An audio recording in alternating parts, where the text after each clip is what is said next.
So good morning, everyone, and welcome to the first meeting of the Clean Fuel Standard Agriculture and Forestry Carbon Capture and Sequestration Advisory Panel, which I hope will someday seem like less of a mouthful. My name is Abby Brown, and I'm the technical lead for the Clean Fuel Standard with the Department of Ecology. Thank you so much for joining us today, for your participation in this advisory panel. I truly appreciate your willingness to share your time and effort with us, and I'm very excited to get started. The next slide, please. I will start by introducing the team here at Ecology. So some of these names will be familiar to a lot of you, but Joel Creswell is the Climate Policy Section Manager. He oversees the Clean Fuel Standard as well as some of our other climate policies. He isn't able to join us for the full meeting today, but he will be here with us in a little bit. We also have Debebe Dereri, who is our Fuel Pathway Specialist, and Janae Zacharin is our Climate Change Outreach and Engagement Specialist. Next slide, please. For Frost Strategic, who is acting as our facilitation consultant at the beginning of this project, we have two staff members working with us. Susan Heyman is our facilitator, and Heather Christopher is our co-facilitator. Thank you, Susan and Heather, for making our meeting today possible. This wouldn't have happened without you. Thank you. Next slide, please. So to run you quickly through the agenda, today we'll get started by getting to know each other through an exercise that Ross Strategic will run, which is kind of like an informal networking, but also will just get us familiar with one another. We'll then take a brief break before coming back to dive into the draft charter, which I hope you've had the opportunity to look at ahead of time. Ecology will start that portion of the day by talking about the proposed purpose of this group and how we envision the advisory panel working with the Clean Fuel Standard. Next, we will begin formulating a work plan, and then we will outline some of our next steps and wrap up for the day. So now I will hand it off to Susan to touch on some of the ground rules for the day and to run us through the extended introduction so that we can all get to know each other a little better. All right, will do. Okay, so you have a charter that's in draft form, and there are group agreements that are proposed in there. But until that actually gets affirmed and we know that that's in place, what we'd like to do is just get your consent to go ahead with those that we have proposed for today. There are two additions to that. One is that we hope that you'll leave your video on as much as possible. Completely understand that there are circumstances that people need to turn their video off, and those can be for a whole variety of reasons, but to the extent that you're able to and you're comfortable having it on, just helps us feel a little bit more like we're in the room, and especially as we're getting to know each other. So appreciate that. And then please keep your microphone muted unless you're speaking, and you're obviously all pros at that, so appreciate that as well. We do hope that you'll actively participate today, and as we get further into these panel meetings, would certainly anticipate that, but there will be a certain amount of information that is shared with you today that we really hope that you will think about, and if you have questions, that you'll engage in those questions. Essentially, we want to just be sure that you don't leave this meeting today with questions really unanswered or feeling like you didn't get a chance to participate. So really hope you'll actively participate. I'll help with that. We appreciate you demonstrating attentiveness when others are speaking. It is wildly tempting on a virtual meeting to have that email window open and maybe doing some other things, and really would appreciate your ability, to the extent you're able to stay focused on the discussion today. As always, we would imagine and appreciate your behaving constructively and respectfully towards all participants, and then really appreciate you respecting the role of the facilitation team to help guide the process. And we'll be doing the breakout introductions today, so there will be moments in time when we're doing some facilitated processes, and thank you for allowing us to do that. And also feel free, if you have any questions about what we're doing or how we're doing it and why, please be sure to feel free to answer that. Okay, you may have all seen this. We have a chat from Chenka that she is on the road and is listening in, but please don't have your video on. Thank you for that. We don't want anybody hurt here while you're driving. Are there any questions about what we're asking for today? Any concerns about any of that? All right, not seeing any hands up, then let's go ahead and get into our extended introduction. We are spending some extra time on this today. Some of you we know have worked together before on at least one other group that we are familiar with, and you may have have at other times worked together, and that's great. We're really happy about that, but we do think that there are a number of you who probably aren't acquainted, and we wanted to spend some good time today on this. So we're going to have two parts to the introduction. The first is a bit of the traditional going to go around the room. I'm actually going to go write down the participant list and just ask if you would just, again, say your name, your affiliation, and just a little bit about the work that you do, so that it provides a little bit of context for, we're not asking you to, to go through your CV or anything like that, but just to give us an idea about what is the role, what is the job that you have right now. That will help inform people as to why you're sitting here at the table with us today. So we'll go ahead and do a round of that. And then we're going to go into informal networking. And what Heather will do is move people in groups of 3 into breakout rooms. You'll have 5 minutes in those breakout rooms. We're going to ask you to respond to the what do you hope to give to or get from this panel. Do that in 5 minutes, and then Heather will be giving you a heads up when we're about to move you, and then we'll pop you into the next configuration of 3. We'll do that 3 times. We know we won't get everybody connected in that amount of time or in that number of rounds, and we know that we'll be doing these kinds of activities later. So this is just a way to kind of jumpstart us into that. So again, first we'll do round robin, second we'll do the breakout group introductions. Are there any questions about that? Anything on your mind about that? All right, I'm going to stop sharing because I don't think you need me to necessarily have your name, affiliation, and the work you do up here. And I'd like you to be able to get a good look at each other here while we're doing this. For the folks that have screens off, if you are actually a member of this panel, or again, ecology support, and Chenka, this doesn't apply to you as somebody who is driving. When you're introducing yourself, if you are able to turn on your camera, that would be terrific, and we would appreciate that.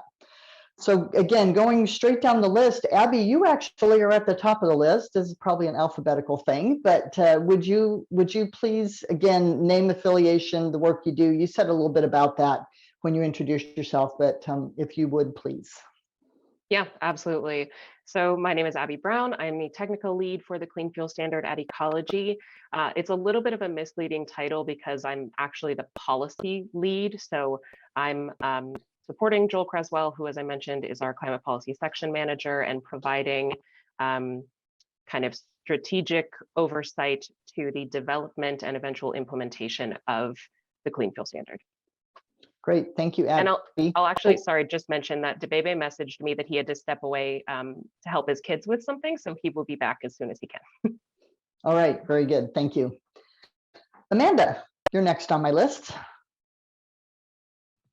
Hi, apologies that my laptop camera isn't working, so my phone with a blurry lens is also on here. I am Amanda Parrish. I'm the executive director of the Lands Council, which is a conservation nonprofit based in Eastern Washington. I've been the executive director for the last year, but the Lands Council's been around since 1983 and was really formed to address sort of forest land management, and we continue to work in that realm. So thanks, Amanda. Appreciate that very much. Amy. Yeah, good morning, everyone. Amy Trainer. I am the Environmental Policy Director for the Swinomish Tribal Community. So I have a past life of environmental and land use law. I've also been the Executive Director of a land trust. So Amanda, nice to meet you and hear more about your work. But in my role with Swinomish, I work pretty closely with Swinomish Senate, which is the governing body, doing a lot of obviously environmental policy work, intergovernmental relations work. on really anything that has to do with the aquatic environment, marine environment, terrestrial environment. So work state, federal, local, international environmental policy issues. So it keeps me busy, but I'm really glad to be here this morning. Thank you. Thank you, Amy. Stephanie. Good morning, everybody. My name is Stephanie Selt. I am a senior energy policy specialist at the Department of Commerce.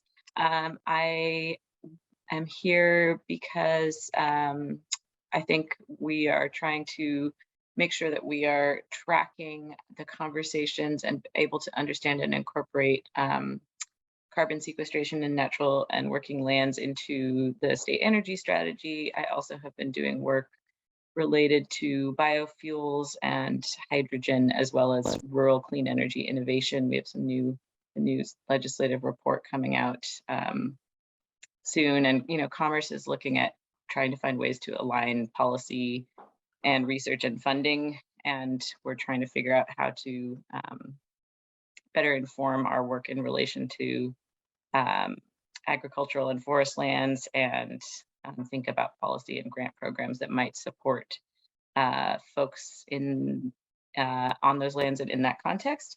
And I'll also mention I until recently worked at the Department of Natural Resources as well. So I worked with on the same team that Chenka is a part of, and so got to become very familiar with our working forest lands, and I was doing some work related to salmon recovery as well. So I think, Amy, I interacted with you in that space. So I'm very happy to be here. Good morning. Thank you, Stephanie. And actually, if you don't mind, could you just really briefly mention your what you bring from the labor and environmental justice? You have some pretty interesting background there too. If you could just mention that, please. Sure. Yeah. Thank you for the reminder. So I actually come to almost all of my work with a focus on how our environmental efforts and policies impact people.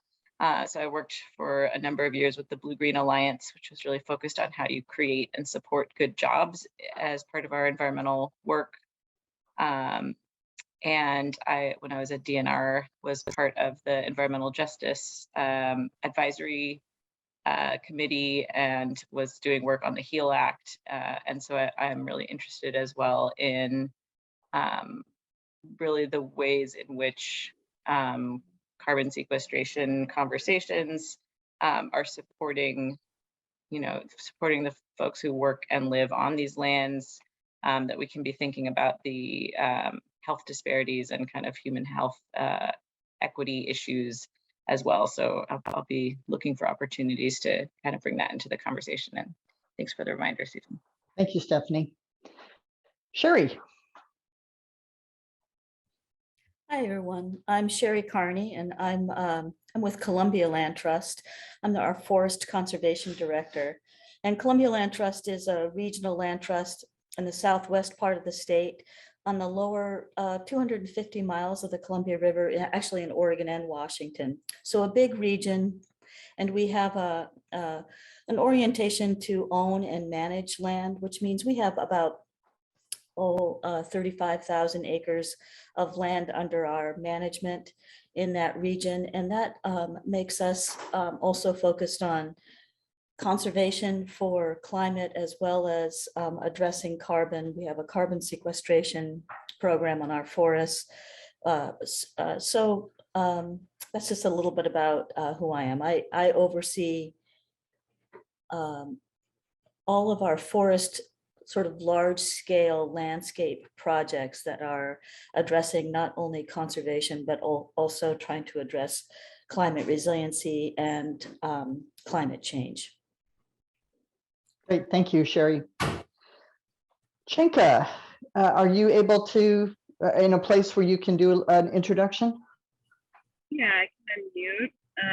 Thanks everyone for your understanding in my with my drive time this morning. My computer just has completely been missing out the last couple of days, and today it's just decided to die completely. So I'm on my way back to Olympia to get a new one. But anyway, I'm Chenka Fabrini Chorba, she, her pronouns. I'm a senior policy advisor at the Department of Natural Resources focused on climate and community resilience. And I have been leading our work on carbon sequestration. So the recent carbon project that we announced on state lands is something that I've been working on, as well as just overall strategies around working forest land conservation. And so that's what brings me to this space. Thanks. All right, thank you, Chanka. And when we're finished with the introductions, we'll check in with you about the breakout group thing and how that's going to work for you. So Great. Yeah, thanks. You bet. Debebe.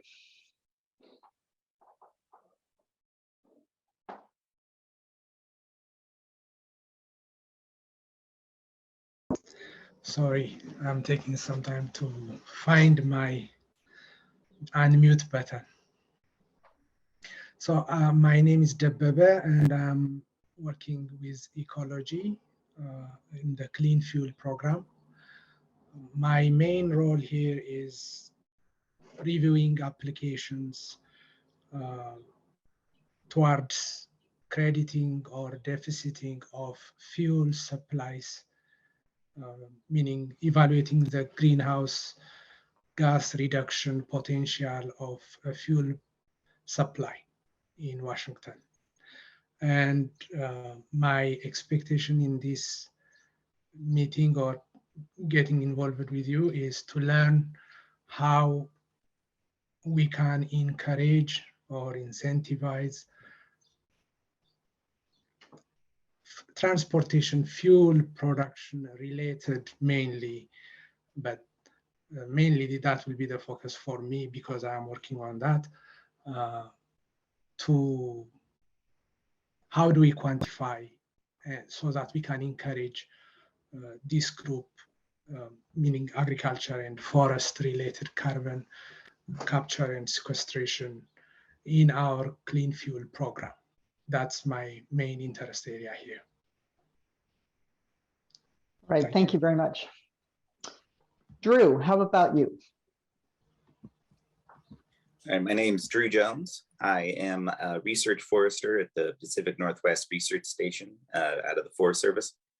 And I'm currently leading up the carbon science synthesis project that the PNW kicked off a couple of years ago.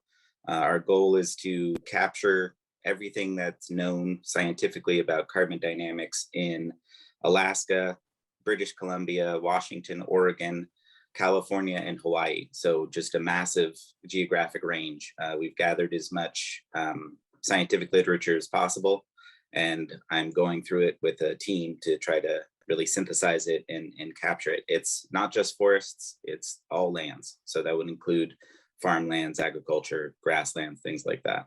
So what I hope to bring is some of that expertise and knowledge to hopefully help anybody on questions that might arise.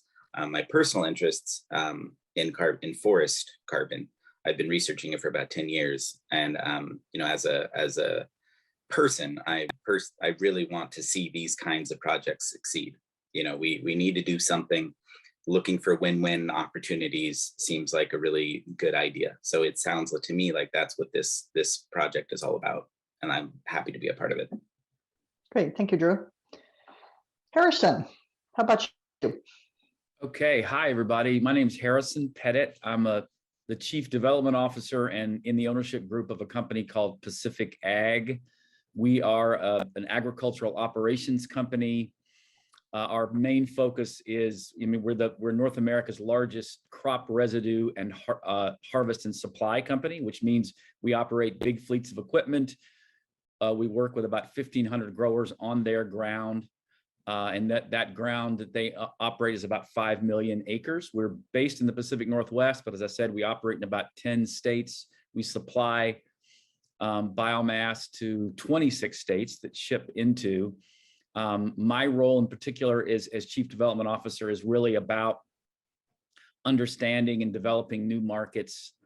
We really believe that agriculture is key to the decarbonization movement, is going to be a critical sector. We believe we're a bit of a nexus between those two. We've always been a supplier to renewable energy bioconversion processes, even though our core business is really selling crop residue forage to animals and to mushroom production. But we're really excited about the possibilities for agricultural land to play a role, and we operate, on the ground. Again, we have the biggest fleet of biomass equipment that runs around the country. We are also forwardly integrating into some bioconversion projects. We have a large scale renewable natural gas project in development in Yakima County in Washington, where we're bringing crop residue and dairy manure together to produce renewable natural gas. We're looking at other markets that we're forwardly integrating in, but generally we believe that agriculture has an absolutely essential role broadly in decarbonization, and we're just very active in that space. So being a part of this group is really important to us, and so very happy to be here with you all. Thank you, Harrison. Janae. Good morning, everyone. My name is Janae Zachrin, and I am the Climate Change Community Outreach and Engagement Specialist. I am a new position, and I work in the climate policy section, and I support the teams, the hydrofluorocarbon team, as well as the clean fuel standard team. And my role is primarily to make sure that we're engaging our stakeholders and trying our very best to make sure that we have the right people in the room, and that we're asking the right questions, and really just making sure that we're having the conversations that will help us reach our goals. So I'm really excited to be here and hear about all the amazing work that you're doing and see what we can do as a team. And if you guys have ever ideas or thoughts about, who should be at this table that maybe isn't, we're definitely open to that. So please reach out to me. I'm really excited to be here. So thank you. Thanks, Janae. Jim. Thank you, Susan. I'm Jim Amanat. I'm a soil chemist at the Pacific Northwest National Laboratory with a joint appointment at Washington State University's Center for Sustaining Agriculture and Natural Resources. For about 25 years, my predominant scientific interest has been soil carbon and ways to mitigate climate change.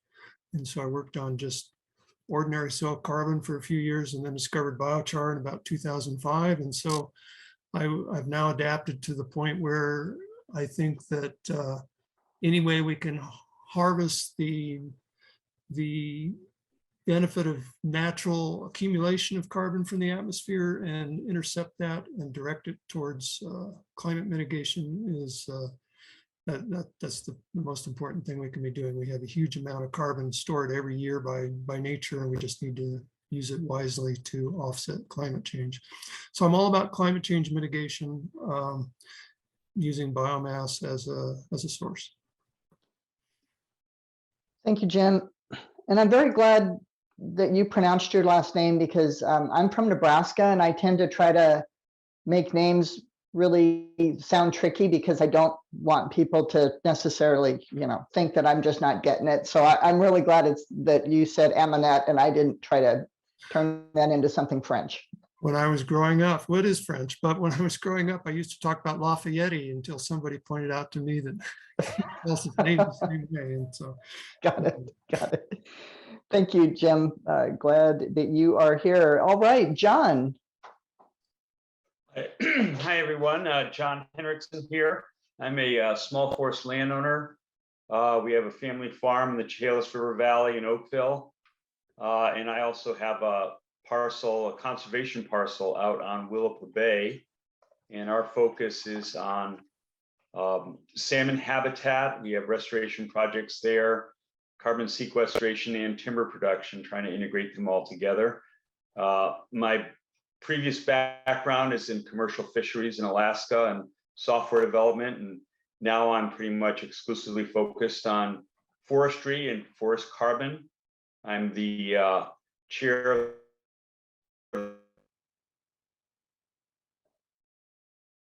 John, you're freezing up a little bit on us. Small Forest Landowner Office Advisory Committee at Department of Natural Resources and What's that? Hey, John, you might want to maybe turn your video off for a minute. We're having a little bit of trouble, I think, hearing you, unless I'm the only one that is having that problem.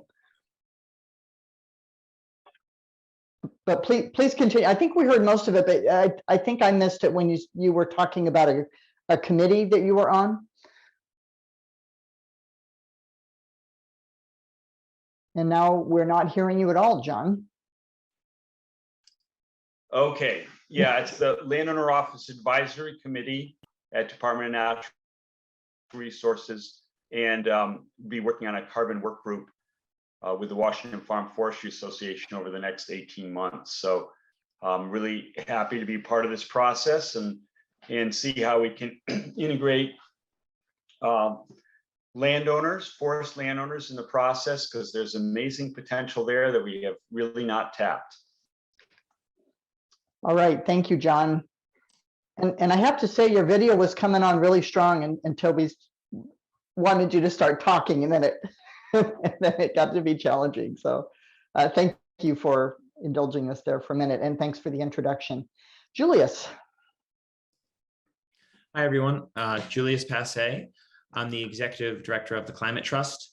The Climate Trust is a nonprofit organization that mostly finances and develops carbon offset, carbon sequestration, storage projects. We got our start back in 1997 when Oregon passed the carbon dioxide standard that said any new energy facilities needed to reduce their emissions or somehow offset them or sequester that carbon back in the ground or on the landscape. So we've spent the last 25 years deploying those funds into different projects before the carbon markets really developed. And we've kind of grown alongside those markets. And now we really focus on nature-based solutions, forestry and grasslands in particular, to not only deploy those funds, but also develop projects for landowners to help them access the carbon markets. I'm really excited to be here with everybody. Great, thank you, Julius. I am going to hop over Justin, who is next in my list, just because Justin just joined us. And thank you, Justin. Really glad you're here. Let's do a few other introductions, give you a little sense for what we're up to, and then I'll circle back to you, Justin. Max, let's go to you. Sure. Thanks, Susan. Hi, everybody. Max Dubison. So I head the Sustainability Policy and Engagement team here at Indigo Ag. Indigo is a sort of large ag tech startup. We work in a few different ways. One is making microbial soil amendments. Another is providing a digital marketing platform for grain trades. And then another is sustainability and generating carbon offsets through regenerative agriculture. So we work with growers across the country. We've signed up about 4.5 million acres of row crop agriculture at the moment. We'll eventually expand into grazing lands and other crop types. And we encourage them to adopt regenerative practices. We've built an engine for data collection and quantification to generate carbon offsets. I've been here a couple of years. My experience prior to Indigo is at the Climate Action Reserve, where I got to work with Julius a bit, which was nice, which is a voluntary offset project registry. So through that, developed a lot of protocols, did a lot of stakeholder groups, helped with some of the compliance offset programs in the Western Climate Initiative, and developing policies and guidance there. So Indigo is really curious to see how farmers can benefit from biofuels markets in a way that rewards them for actual carbon performance. Thanks, Max. MC. Thank you. Of course, my dog's going to start barking as soon as I start talking. I'm sorry. So Mary Catherine McAleer, I work for Weyerhaeuser. We are a land, timber, and wood products company headquartered in Seattle. I've been here about 4 years, and I'm our public affairs manager, which means I lobby the state legislature in Washington State, but I also work in communications extensively across all of the provinces that we operate in Canada.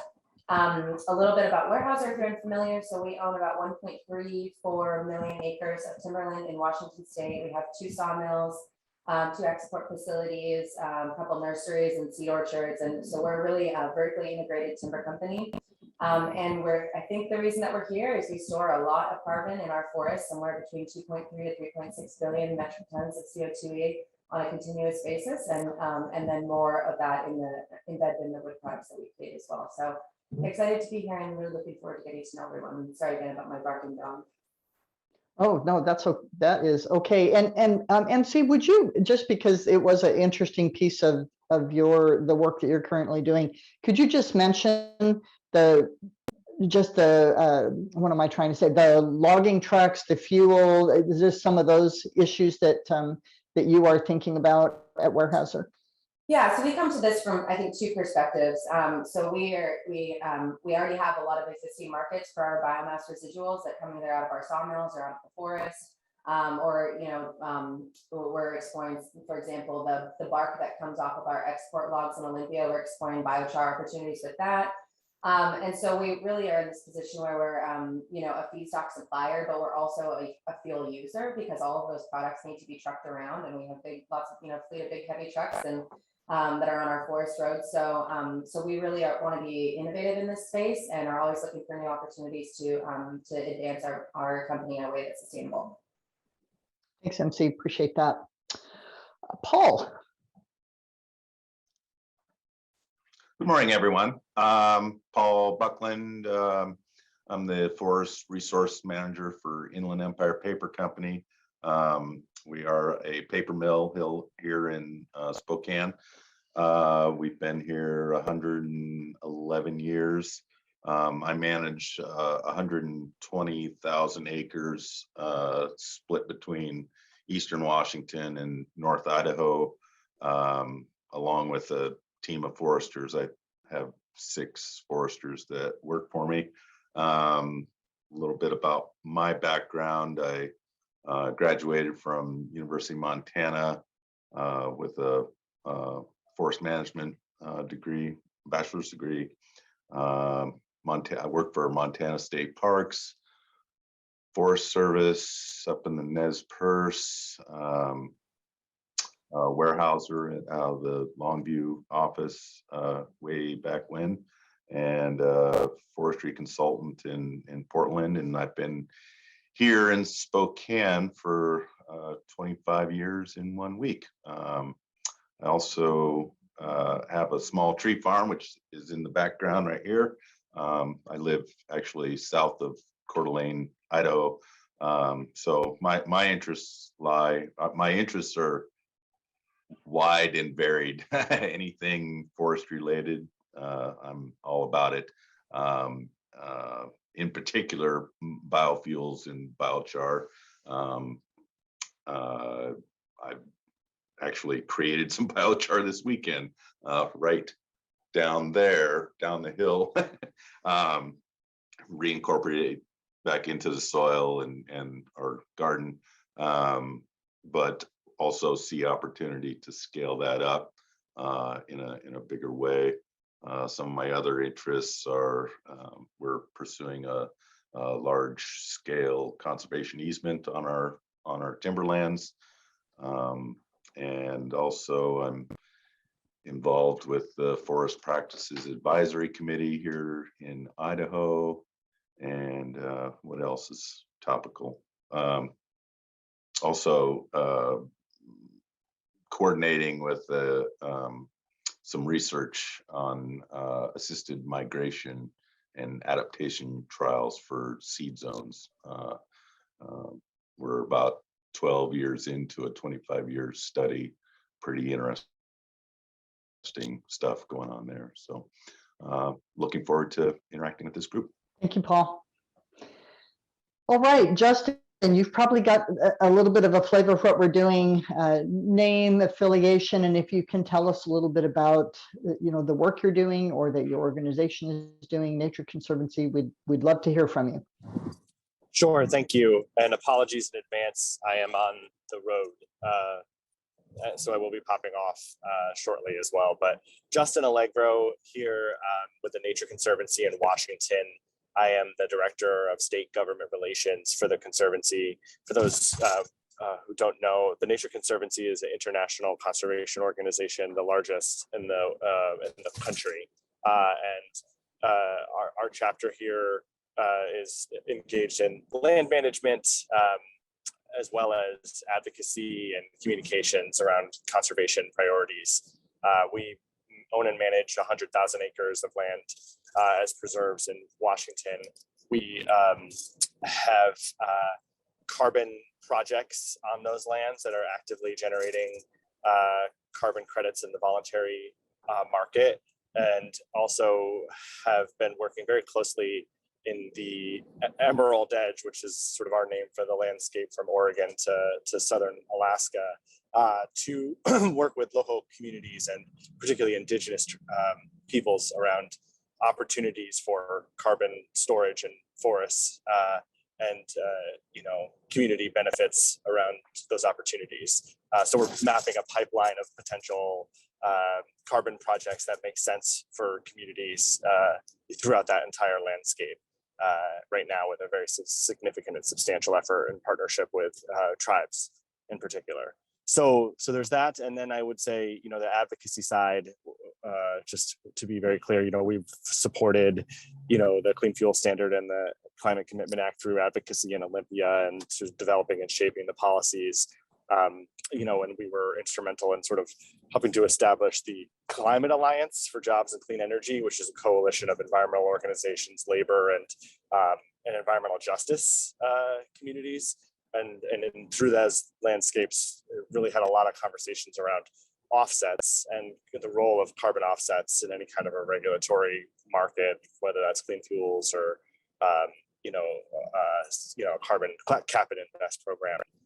And so have an eye towards some of those uncertainties that the environmental justice community brings into carbon storage in part of a regulatory environment. So really excited to be a part of this conversation and assist in whatever way I can as we move forward, both using the resources of our chapter, but also our broader national organization, who has deep roots in partnerships with forestry and partnerships with the agricultural community on conservation opportunities. Thank you, Justin, and really glad that you were able to hop in. I know you did tell us you'd be a little bit in and out today, so thanks for whatever you are able to join. We appreciate that. We are going to, in just a little bit, go into some breakout groups. So we may pop you into one, but you also may have already hopped out by then. But in any event, we'll do our best to keep you connected with us today. All right. So we have someone who is with us today, not a panel member, but would love to give him an opportunity to introduce himself. Gary Wilburn, would you like to take a moment and just introduce who you are, please?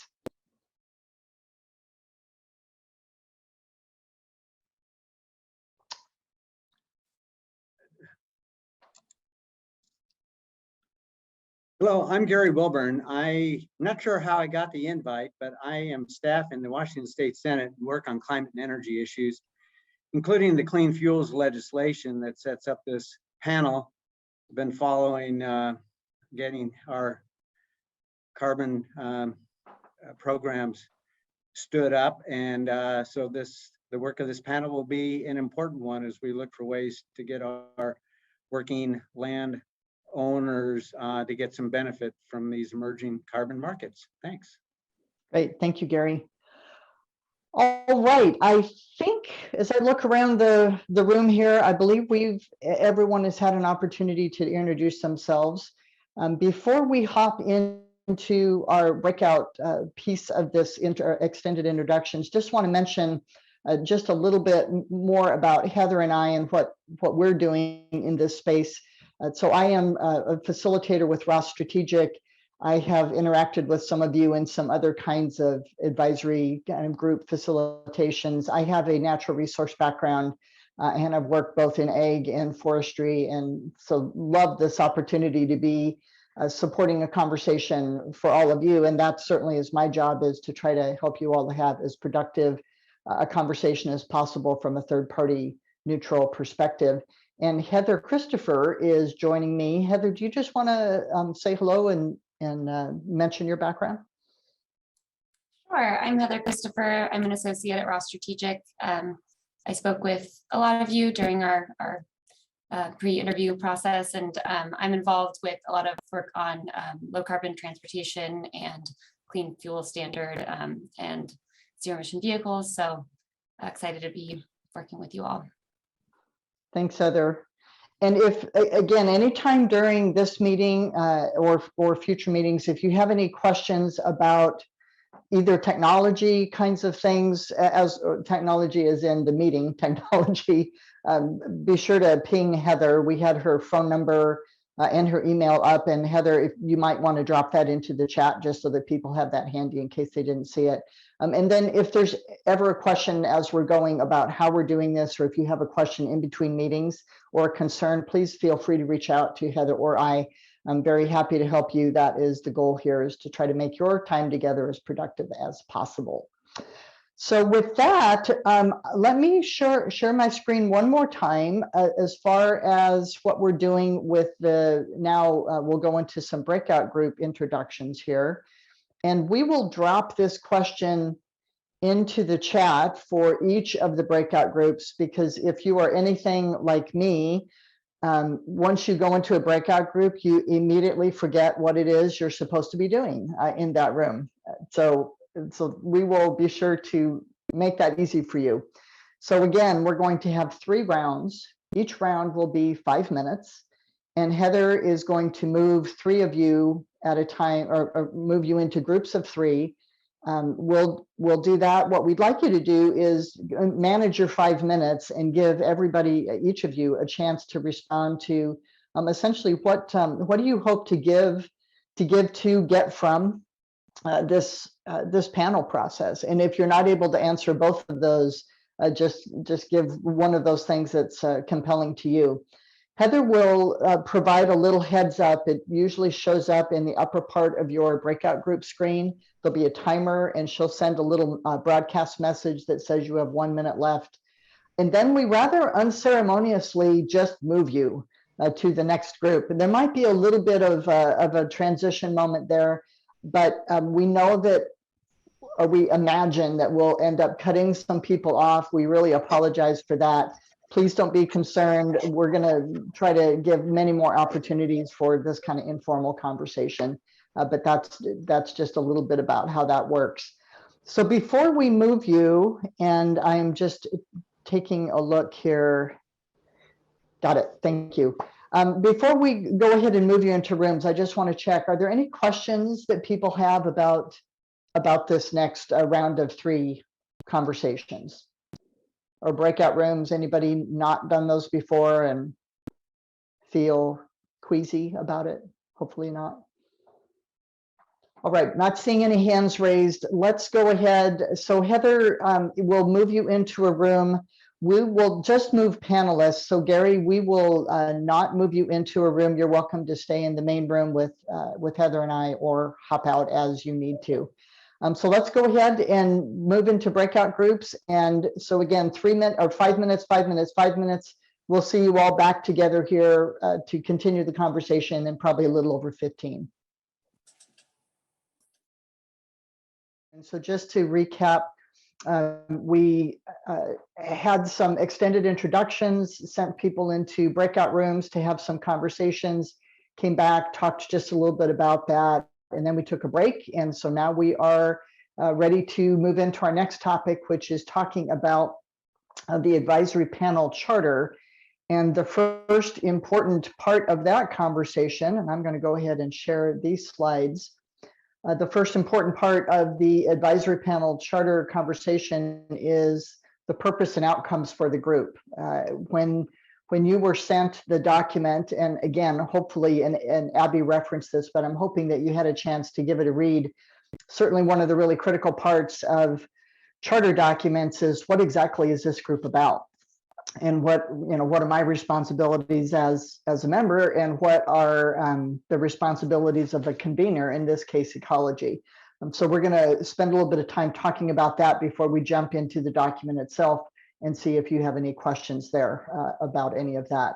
So with that, I'm going to turn it over to Joel Criswell, who is the climate director, climate policy lead. Is that the official, let's see, climate policy section manager. There we go. Yes. Trying to get all the words in the right order. You'll probably do a better job of introducing yourself, Joel, but would be happy to turn it over to you. Well, thanks so much, Susan. And you were pretty close. Anyway, hi everybody. Sorry for joining you late. I am unfortunately double booked today, so had to duck out of another meeting to join you, but wanted to get a chance to just show my face and say hello and express my gratitude to all of you for sharing your time and expertise with us. And I also want to just give a little bit of high level background and do some expectation setting about what our purpose is here as a panel. So if we could go to the next slide, please. So apologies to those of you who are intimately familiar with our statute, but I thought I would start with just a basic overview to make sure we're all on the same page. House Bill 1091 was signed into law in 2021 and requires Ecology to start a clean fuel standard regulatory program by January 1st of next year. The program will reduce the life cycle carbon intensity of transportation fuels 20% below 2017 levels by 2038. I know that's a lot of numbers and dates in one sentence. I apologize for that. But 2017 is our baseline year, and we're reducing 20% below that by the time the program reaches full scale in 2038. And the program works by setting a carbon intensity standard each year and assigning credits to fuels that are below the standard and deficits to fuels that are above it. By the end of each year, deficit holders have to acquire credits and retire them to balance their accounts. The program is fuel and technology neutral, which means that all fuels generate credits based on their carbon intensity. We don't pick which fuels we like more than others. It's all based on that carbon intensity score. However, the legislature intended for the program to support in-state biofuel production and does require us to document some increases in in-state biofuel production capacity. One of these is that we have to have an increase in-state in Washington biofuel production capacity of 60 million gallons. And then we also have to see an increase in in-state feedstock use of 15%. Both of those have to be achieved by 2028 before we can increase the carbon intensity standard of the program greater than 10%, greater than a 10% reduction, I should say. So the purpose of this panel is to advise us on how best to incentivize and award credits for carbon sequestration on agricultural and forest lands, with a focus specifically on transportation fuels. That is the main focus of the program overall. And so that is to say that while we recognize that natural and working lands have enormous potential to sequester carbon, our focus here is specifically on carbon sequestration that is related to the production of transportation fuels. And we look forward to learning from all of you and benefiting from your expertise on that. So if we could go to the next slide, please, Susan. Oh, we're going the wrong way there. We are going the wrong way. There we go. Much better. Thank you. So I just wanted to read this snippet from the statute, which is that this panel, well, Ecology will establish and periodically consult a stakeholder advisory panel, including representatives of forest land and agricultural landowners, for purposes of soliciting input on how best to incentivize and allot credits for the sequestration of greenhouse gases through activities on agricultural and forest lands. So this is the highly distilled version of everything I said on the previous slide. And then if we can go to the next slide, I have just one other, a little bit of high level guidance and expectation setting here, which is just to be clear that this advisory panel process is separate from and parallel to Ecology's rulemaking process. Many of you are probably familiar with the fact that we are actively writing the rule that will govern the clean fuel standard right now. That is an open and transparent process. We've had a lot of public stakeholder meetings. We will have public hearings and a public comment docket open in the summer. So there are lots of opportunities to participate in that process. This process, which we aim to operate in a similarly open and transparent manner, is separate from that. And so, you know, we are wanting to learn from you and inform our understanding going forward for how we implement the program and for future rulemakings. But, you know, this is, we shouldn't assume that comments made in this process are directly applicable to that rulemaking, that they're parallel processes. So that's what I wanted to say at a high level. And now I'm going to hand off to Abby, and she's going to talk in a little more detail about the purpose of the panel. Great. Thank you, Joel. If we could go to the next slide, please. All right, so you will be familiar with what is on this slide from the draft charter, if you had a chance to read that. But we are envisioning that this panel will offer individual and collective input and insight to inform the Clean Fuel Standard, including recommendations for quantifying carbon sequestration impact and estimating the potential due to future practices, identifying and developing standards for optimizing and or maximizing carbon sequestration, identifying practices that have measurable GHG reduction benefits, and developing mechanisms for quantifying and allocating credits to incentivize carbon sequestration on agricultural and forest lands. These are goals that we have identified initially, but this is not meant to be an exhaustive list and shouldn't be considered prohibitive to any other areas of interest that are not listed on this slide. This was kind of a starting point to get us moving in the right direction, but certainly should not be considered to be restrictive of all that we will be speaking about on this panel. And I am looking forward to discussing this with all of you. Next slide, please. So as we are working toward the goals on the previous slide, there are some other elements to consider. Like Joel said, because we are exploring the potential for carbon capture and sequestration related to the Clean Fuel Standard, the focus of this panel's activities should be carbon capture and sequestration as it relates to the production, distribution, or sale of transportation fuels. We're kind of trying to find the middle of that Venn diagram between carbon capture and sequestration and the Clean Fuel Standard and where that overlap is. So we want to be sure that the activities that are generating credits in the Clean Fuel Standard are ultimately aligned with the goal of the program, which is reducing the carbon intensity of transportation fuels. We're anticipating that there will be in the future some guidelines or kind of guardrails around the types of activities that are considered to be in that overlap of the Venn diagram. But I will be very honest with you, we don't know where those guardrails are at this point. And that's something that we're hoping that this panel can help us evolve our thinking on and learn around where those opportunities are and where those guardrails should be.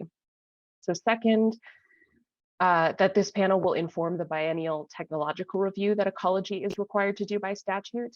So this review is intended to help make sure that the program stays up to date as technology evolves. And because carbon sequestration is such a rapidly growing and evolving field, this is an area where we want to be paying close attention as we do those future technological reviews. So that's an area we wanted to highlight as an opportunity for this panel to continue to help evolve our thinking around these practices in the future. And so now, if you go to the next slide, please, Susan, I'm going to open it up for questions and give us a chance to discuss what Joel and I have just covered. So if you have a question, please raise your hand or you can type it in the chat as well. Yeah, this is the great opportunity. We had some wonderful conversations. Well, every conversation with you that we had in the interview process was really interesting, really informative. And there were a lot of questions about, what about this? What about that? How will this all fit? I'm so very anxious to give you some time to talk about this directly with ecology. I see Jim's hand is up and then I'll go to Julius. Jim? So I just wanted to clarify, do we consider electricity to be a fuel? Transportation fuel? Great question. For the purposes of this program, if it is used to charge an electric vehicle, then yes, it is considered a transportation fuel. Okay, thanks. Julius. Just curious if there's any other guidance other than the sentence or two you put up there on what constitutes sequestration activities that relate to the fuel, because I feel like there's that, as you mentioned, that's a really big question. I'm just curious if there's any other guidance documents or anything else to help us figure that out. We do not have any further guidance to that point, which I understand is a very big question to try and answer. And that's something that we're looking for this panel, especially in the early stages, as we're kind of building a foundation of our understanding to help us better define and classify. Thanks. Yeah, and I'll jump in and add a little more context there too. You know, Abby's right. We use the term related to, which is intentionally vague because the statute really is silent on what that means. You know, the statute is silent on, you know, this committee being related to transportation fuels, but, you know, our interpretation of this that's, you know, backed up by our legal review is that, you know, because this is a transportation fuel oriented program, that was the legislative intent behind this panel, was to focus in that area. And so, you know, we also have to think about what it means to run an effective program. And an effective program is one that decarbonizes the transportation sector by 20% on a life cycle basis by 2038.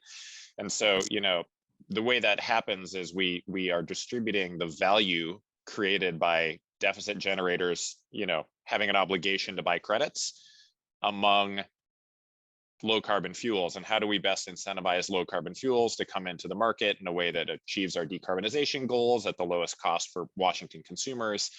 And so, you know, it's considering some of that context that will help us figure out what really is related and what isn't. You know, you could imagine some ways through, you know, perhaps some book and claim accounting. You know, you could sort of connect carbon sequestration projects, you know, from a range of sectors and a range of geographies to transportation fueling, you know, in ways that might overwhelm the value pool that's available from fossil fuel production in Washington, which is our main pool of deficit generation. And so, you know, we just have to consider that. We have to consider what a functioning program looks like when we think about how we're going to provide these incentives in a balanced way. Thank you, Joel. And I'll add really quickly onto that we're still very much in the early days of this program. Like you saw in one of the previous slides, we're planning to propose our first draft rule in July. And so there is a lot about this program that we are in the process of figuring out. What I'm hoping that also means for this group in particular is that there's a lot of opportunity to make sure that as we're developing this program and preparing for implementation, that it is as effective as it can be, and that we're incorporating existing practices and allowing for future practices in a way that benefits Washington and also helps us run an effective program. Julius, did that answer your question, at least as well as can be at this moment? I guess, yeah, to the extent possible. Thank you. All right. Harrison and then John. Yeah, so I was wondering if there was any example in either the California or Oregon low carbon fuel standards that paralleled what we're trying to do here, or any rules that have been enacted. I know in California there is just a sequestration capability that was not related necessarily to transportation, but but I'm not an expert at that at all. But it was a single, you know, Class C well, you know, it was very static kind of rule. But the general question was, is there anything out there that exists that relates to what this group is trying to undertake? Yeah, Harrison, the example that you brought up from California is a good one. You're right. You know, they have a provision in the LCFS program that supports carbon capture and sequestration. And then, you know, I think the other example that I'll point to is kind of broad and general, which is just that, you know, any fuel pathway that involves, you know, the agricultural or forest sectors, you know, obviously includes some level of accounting for the carbon that's taken in by those activities. Obviously, you know, one of the things that I expect we're going to talk about as a panel is, you know, are we doing that accounting in the best way possible, or are there ways that we should think about, you know, changing that or advancing that here in Washington? But I think, you know, those are the best examples that I have. I am not aware of another you know, kind of ongoing advisory panel like this one in any of the other jurisdictions that have low carbon fuel standards. Harrison? Yeah. Anything to add or question? Well, I can potentially give an example that might sort of help flesh out or give some sense of this. So for example, we're developing a large scale RNG facility, which is targeted to the transportation sector. And it is at a scale that will allow us to, in the polishing and upgrading of the biogas into RNG, remove a pure stream of CO2. And in doing so, that could potentially be CO2 that could be sequestered if there were a technology appropriate for that scale material, a feasible method to do that. And so that is obviously, it should lower the CI of our feedstock and relate exactly to the goals in the program you're talking about. And so I kind of throw that out there, is that what we're talking about here, at least in some sort of somewhat narrow perspective. Yeah, thanks for that example, Harrison. I mean, I think it's always helpful to consider actual examples. And I would just say that, we're not really prepared at this point to have any discussions about what is and isn't sort of covered in our intentionally vague definition. But that's absolutely a great example that we can talk about in the future. Thanks for sharing that. Thanks, Joel. Thanks, Harrison. Let's go to John, and then I have Chinka and Max. Yeah, I think others have started to cover this. I just, in a very broad 30,000-foot level, the scoping here relative to the forestry and ag communities is the intention to develop biofuels as a low carbon alternative, or is it looking to their sequestration potential as offsets in a market that applies to many other carbon sectors beyond transportation fuels, or is it both? Because if it's both and it's about biofuels and carbon offsets, that's a much broader scope. I just want to make sure that I know and our groups know what that scope includes. Yeah, thanks for that question, John. I will say, as I approach your question here, that we certainly don't think that this program is the only means by which one could or even necessarily should incentivize carbon sequestration on agricultural and forest lands. Again, because of the limited value pool here tied to fossil fuel in Washington, that's why we think the legislature intended a nexus with the transportation sector here. Our assumption, I guess, kind of reading between the lines, because they were actually silent on this point, but our assumption is that they were not intending for this to be the only program that incentivizes carbon capture and sequestration on natural and working lands. Is it our goal specifically to develop biofuels as an alternative? I wouldn't say that's our goal. We're trying to run a program that's technology and fuel neutral, but at the same time, we are mindful of those legislative requirements that we see those increases in in-state biofuel production capacity. So not sure if that entirely answers your question. Let me know if it doesn't. Yeah, that helps. Thanks. Sure. Abby, I saw you on mute. Did you want to add anything to what Joel said, or did he cover it for you? No, I think he covered it well. I might just also add that unlike some of the other climate programs that are going on, for example, the Climate Commitment Act does have a mechanism for carbon offsets. The Clean Fuel Standard does not. So that is not something we're planning to offer. I think and part of the reason that we're keeping our language a little vague is there are many things we don't know at this point, but also we don't necessarily want to be restrictive of future opportunities.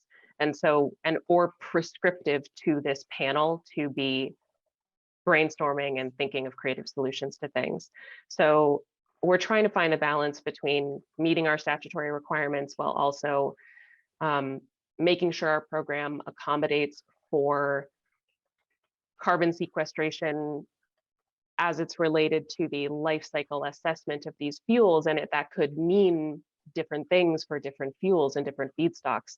And so we will begin to firm up some of our language and understanding around this, but I also want to try and keep things as flexible as we can so that we can still have an adaptable program, if that makes sense.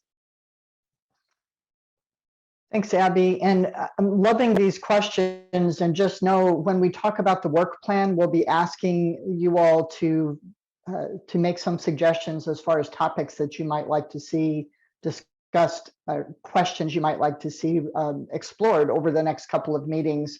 So hopefully you're jotting some of this down. I know I am, would be very interested to hear what you're going to say in a little bit when we get to that point. Chinka, I have you, and then Max, and then if I don't see any other hands, we'll hop to just taking a look at the charter itself. Chinka, please.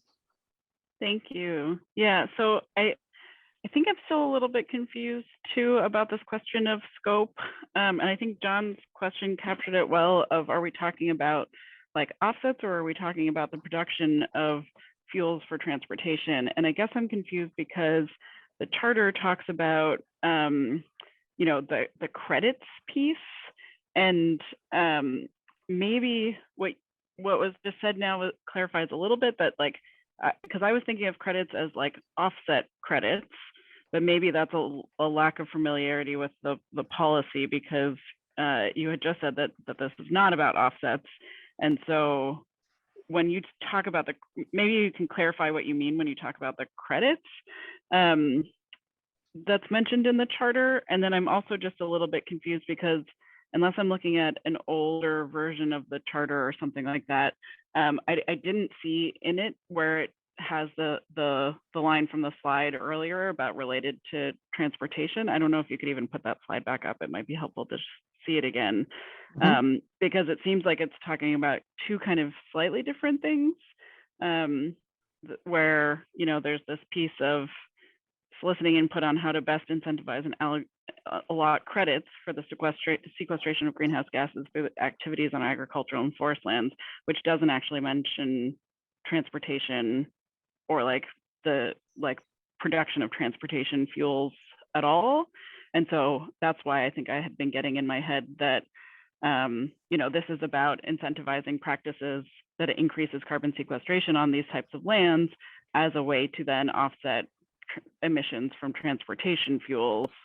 But then that's different than, you know, talking about, production of transportation fuels or that kind of thing. So yeah, I think I'm still a little bit confused about the scope.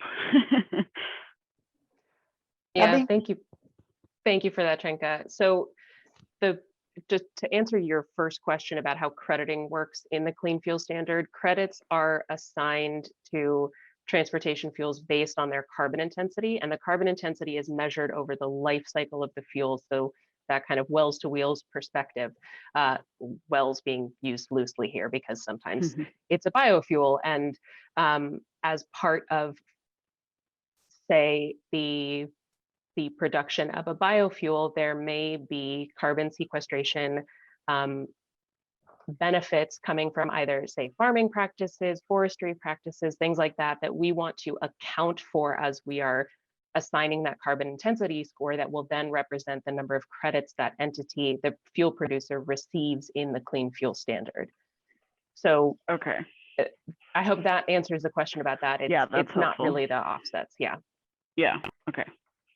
And then I think that does sort of clarify some of my questions overall, because then I do see the link to the like production of transportation fuels or distribution, because it's that life cycle part that you're talking about.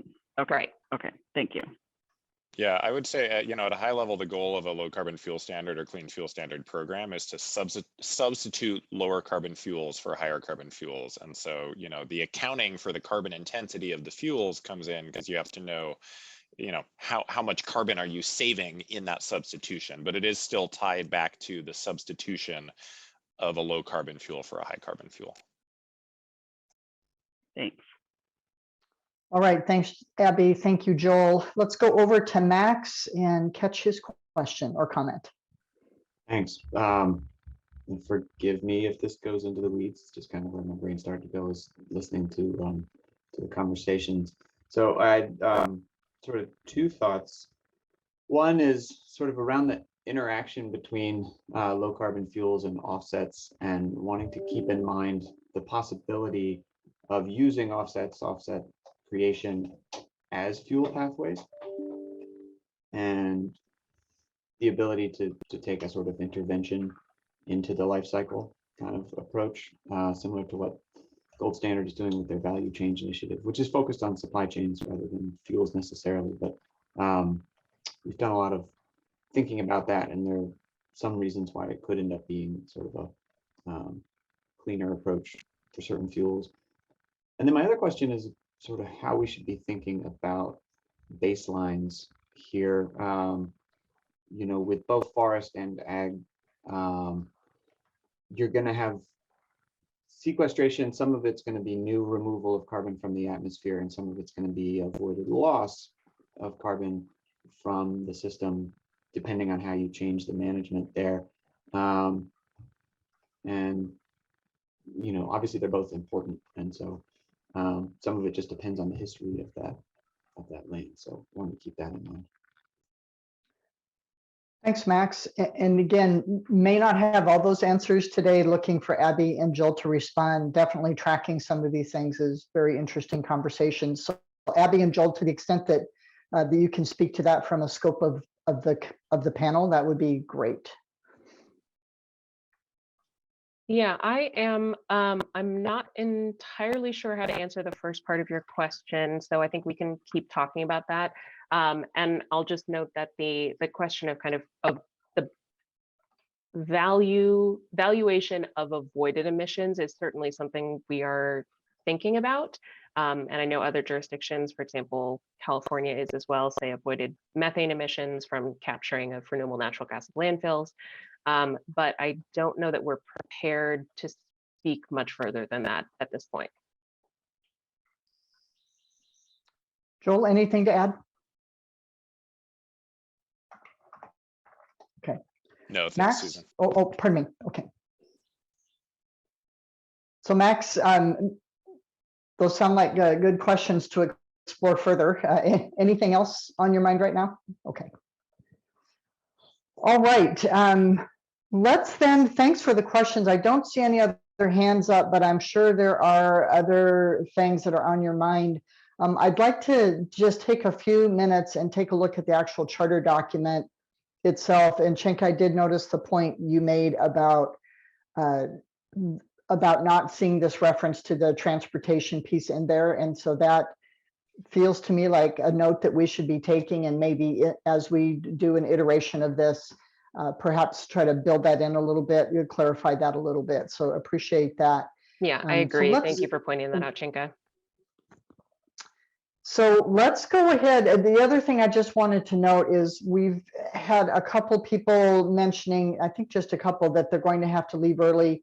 Understand that. Again, really appreciate your participation. Because this is recorded, we hope that you'll follow up if you do leave early, and then we'll also circle back with anybody that that had to leave early.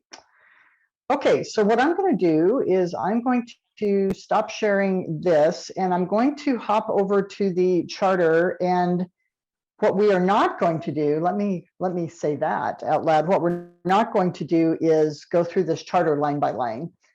As fun as that would be, we will not do that. But what I would like to do is invite, there are a couple of areas I want to specifically draw your attention to, because I think it's just important. If you didn't get a chance to look at this, that you know that's in there essentially. But I'd also love to have a chance to have the group discuss an ecology to respond to questions you might have about specific sections of the charter. So I am going to just start to touch on a couple of things on page 2, but if you have something you'd like a conversation around, would you please drop the page number in, and if there's a section of it, and just drop it into the chat, and then I'll hop over to the chat and follow up with trying to kind of go a little bit in sequence here of the conversation that we have. So again, please feel free to drop into the chat. So what I'm going to do have been talking a bit about the advisory panel purpose. So I'm just going to scoot down here into the membership section. We talked a little bit about trying to, we know that we still have a few spots to fill, a few interests to bring to the table, and have heard some good things again from you today. So we'll continue to work on this. I did want to pop down here and just emphasize that, you know, we at Ross Strategic and others, and probably all of you that have ever been on a panel or a committee, and I think you all have, that's why you're here, is there are shared expectations. So the advisory panel provides advice and recommendations to ecology, because ecology has these questions and things that they need to do in their program, and so they're looking for some help from this group. So that's a relationship where you provide things to them to help them answer the questions they need to answer. And there may be things you raise that would be really interesting and helpful to discuss, and ecology would agree that even if that maybe is not what they originally thought, that as we explore this together, it becomes apparent that that would be a really great conversation to have. There may also be things that you might identify that just don't really fit with this group.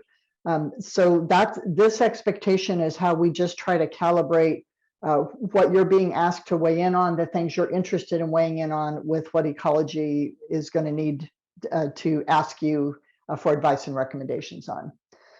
The second piece, the second bullet, just affirms that ecology commits to genuine and meaningful consideration of the things that you raise. So this isn't a check the box exercise, is like the quickest way I can say that. And that ecology commits to facilitating a fair process and to maintaining a record of these conversations. So we have meeting summaries, we'll have recordings. We talk a little bit further about how the facilitation works. So that's kind of mutual commitments to each other. Any questions about any of that? Okay. Still looking for either hands or anything dropped in the chat that would point me to a section. Otherwise, I'm going to just keep scooting, just touch on a couple of things. So in the meeting logistics, meeting responsibilities, just want to mention this, while we are looking for as much areas or as many areas of agreement as possible, because it's always nice if you're providing advice or recommendations to somebody, that there's a sense of whether people largely agree together about that or whether they don't. Because we're not voting, we're not that kind of a process, there isn't a quorum requirement. So we are going to try to set up meetings that as many of you as possible can join. But because we don't have a quorum requirement, we also don't have alternates. So if you're not able to make a meeting, we're going to do our best to see if you have anything that you want us to bring forward on your behalf at a meeting. The facilitation team would do that. And if not, again, there aren't like solid voting kinds of decisions this group makes. If there is a really critical conversation that may lead to some advice or recommendations, the facilitation team would flag that for you, so that might help you to make some choices there. We certainly do hope and expect that you'll be prepared for meetings. We'll send out a meeting packet. We talked to a number of you that we're not expecting a big lift between meetings, but there may occasionally be the time when we have a small task group and you might be asked just to do a little bit of weighing in there, but we're not anticipating at all like big commitments of time between meetings where you're asked to draft complicated documents, anything of that nature. So wanted to mention that as well. As always, we hope that you'll frame your observations in terms of needs and interests. We asked all of you basically how you collaborate with people and how you view that. And I think we feel very confident that everybody that is on this panel knows how to think about things from an interest base rather than a line in the sand. And so we appreciate that, and we're going to continue to encourage that. Last thing I want to note on this page is that because you all talk about something and because you may suggest to ecology a path, that doesn't, because you're a panel convened by ecology, it doesn't mean that everything ecology does around this work with the clean fuel standard, that you are expected to like have said, yes, because I'm on this panel, I'm going to agree with everything that ecology does. I don't think anybody has that expectation. You know, great if there's all that kind of agreement, but you didn't sign on for that. So just wanted to be sure that there's clarity. Anything on any of that there are questions about? Anything else there? I have just a couple more things actually to touch on, but really want to make space for your questions. Okay, we'll keep moving. All right. Some of this I kind of hate to point out because I think this is a pretty sophisticated group, but I also just know the importance of just saying these things out loud. You know, this group, and especially while rulemaking is going on, and there are just lots of other important things that are happening in the clean fuel standard space and other things ecology is doing. So just please refrain from characterizing views of your fellow panel members at any point. So there may be conversations where you'll find that you're not necessarily in agreement with each other. And so it's just a courtesy that if you are speaking to others, please speak about your perspective. You can speak to the kinds of conversations here, but just try really hard not to characterize that on behalf of others. I think we talked about that we'll provide a meeting summary for you. There'll be key points, outcomes of the discussion. That's not a he said, she said. We're not going to quote people in meeting summaries. We just want to capture the flavor, want to capture if there were any areas where people seem to be converging, if there are big areas where people are diverging. So that's the kind of thing you'll see from us. You'll see action items, next meetings, those kinds of notations. And I think the last thing for me to note is that the meeting attendance is going to be limited to advisory panel members, ecology staff, the facilitation team, and people that you invite to this group. So unlike some groups that we facilitate and that you no doubt participate in, these aren't open public meetings in the sense that we have a gallery of people who are observing this conversation.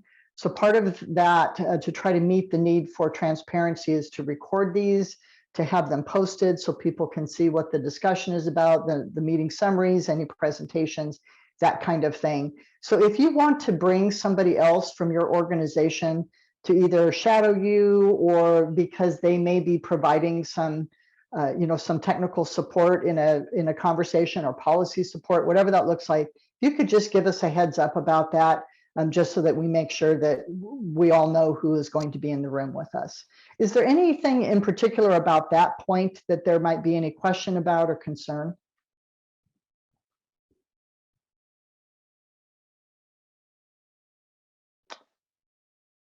Okay. So I love charters because, I'm a facilitator, so I think these are really amazing and helpful.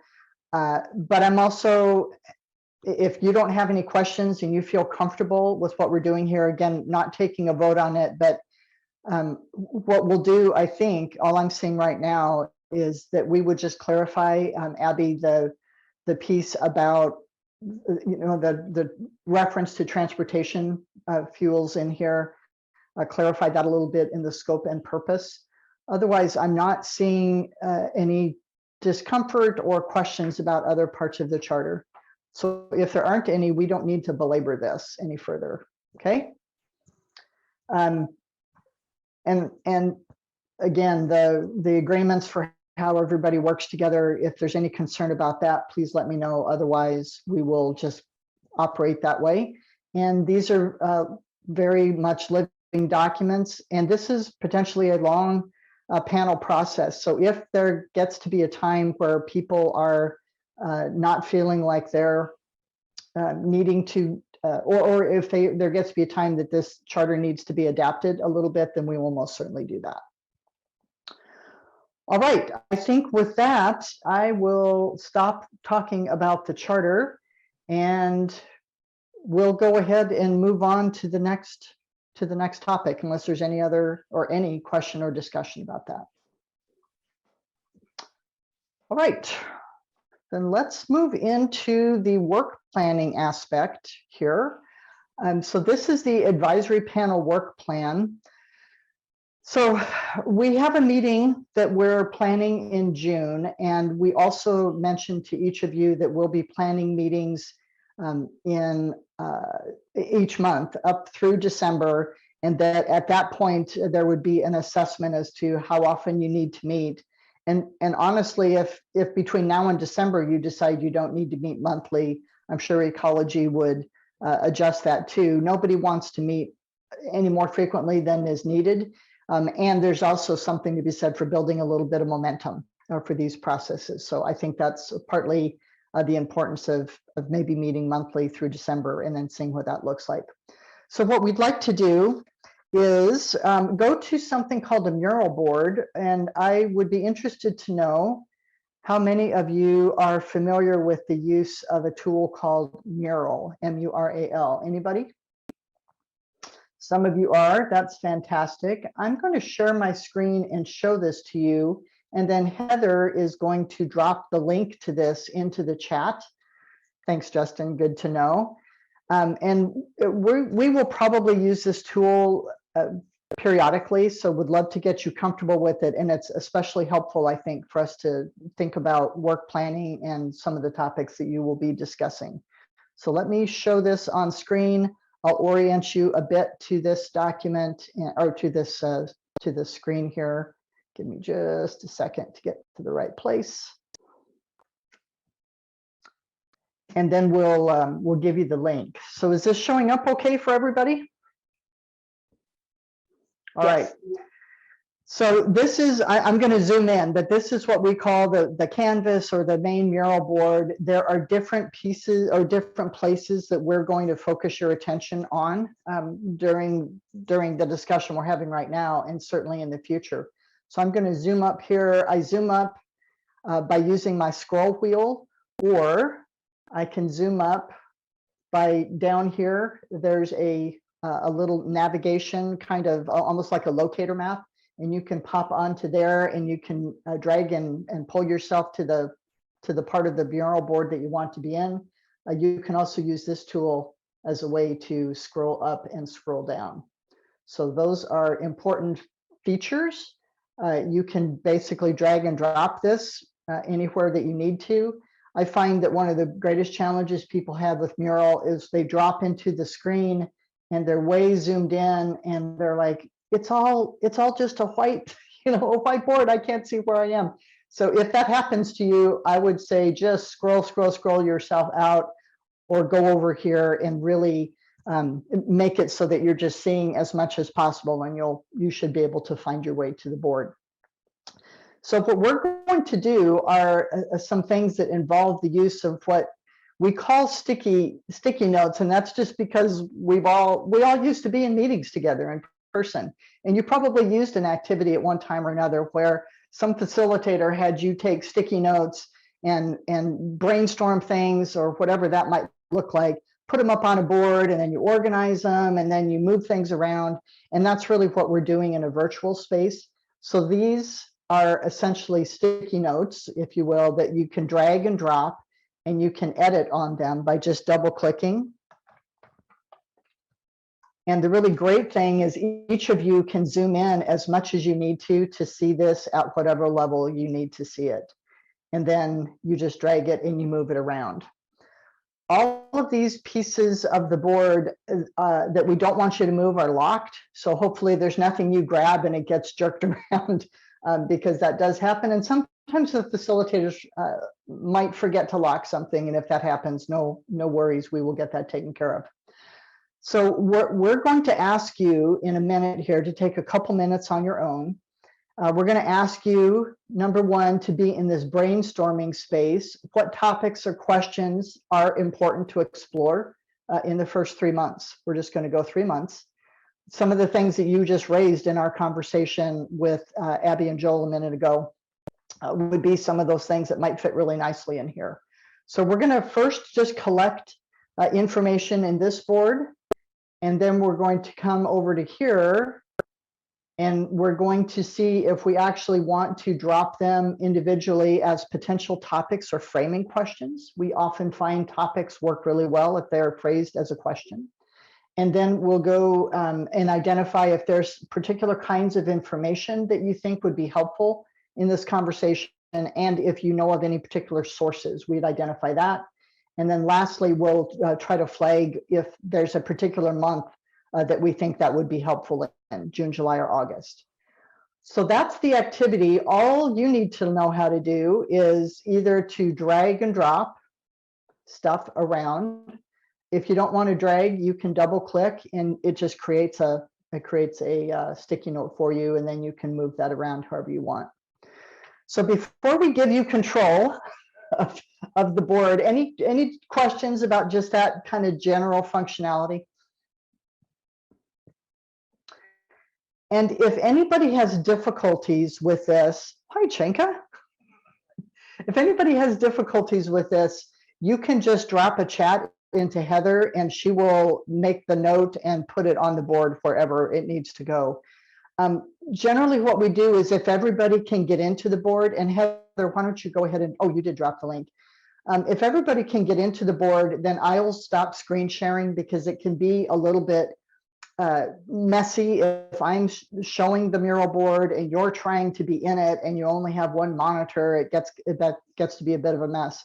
So I'll stop screen sharing if everybody feels like they're in and good to go, and then we'll get going. So Heather, can you drop that link back in? Susan, question? Yeah, please. So when you open the link, it says optional to put your email and name in. Do you want us all to do that? You do not have to do that. So You can just come in as a visitor. visitor. Right. Okay. Yep, that is perfectly fine. Okay, give it a shot. See if you can get in here, and if everybody can, I'll stop screen sharing. The other thing that might happen for you is you might need to copy and paste this into your browser rather than clicking directly from the chat. Different systems work differently. And I can see some of you are already typing stuff in, so that's cool. Anybody having difficulty, and it is a-okay. There's no shame in having some technology issues with this.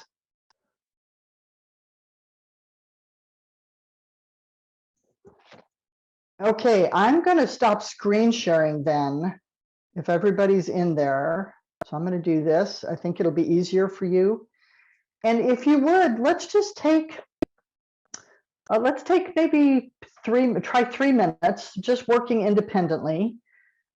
Drop in the topics or questions that you think might be important to explore in the next 3 months. And they can be as basic or as complex as need be.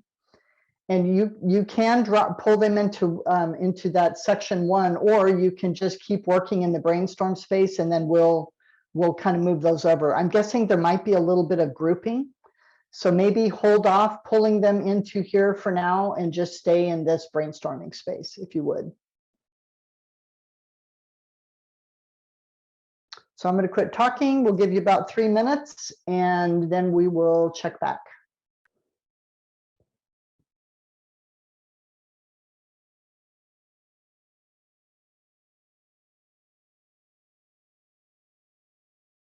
And I started a little timer at the top of the screen that you should be able to see. And if we end up slowing down before 3 minutes, then we'll start quicker.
All right, we have a number of things listed here. We have some that are in that brainstorming space. We have some that people went ahead and brought over to the topics and framing questions, but we're going to consider them all equal at this moment.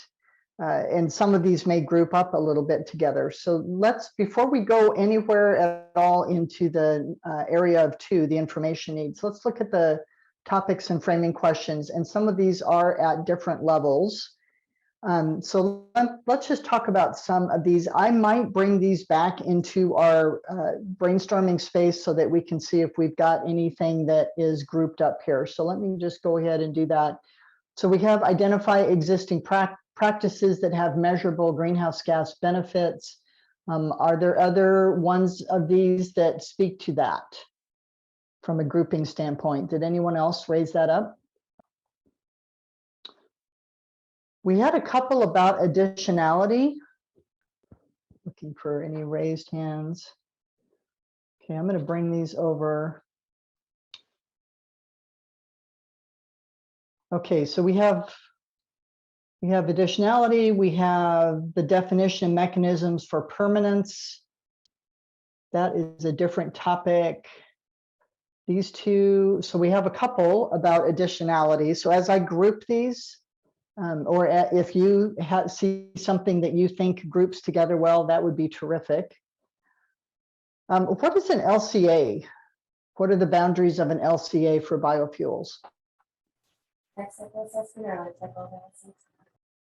I'm sorry, I couldn't hear you actually. Sorry, life cycle assessment or life cycle analysis? Thank you. Okay.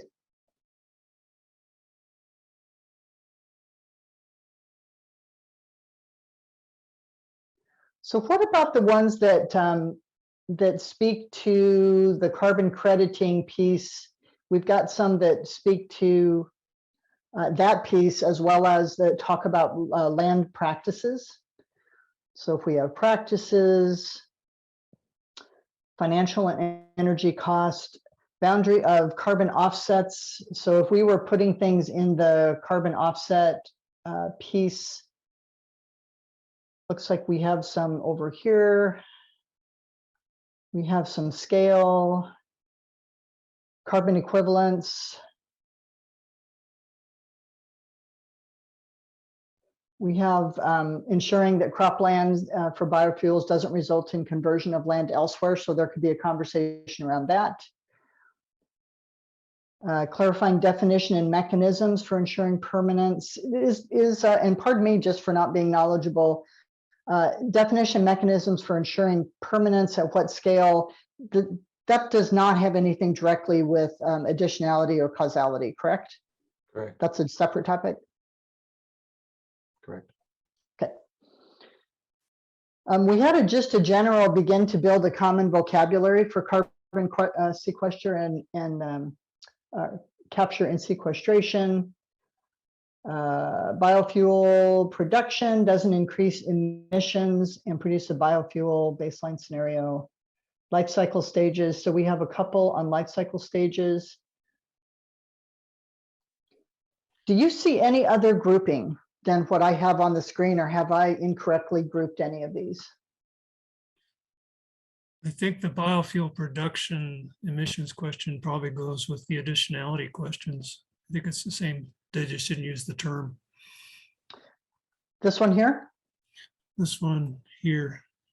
You want to just grab it and pull it over? Yeah, it's basically ensuring that biofuel doesn't increase emissions in working lands just to produce biofuel. That's really another question about additionality. And okay.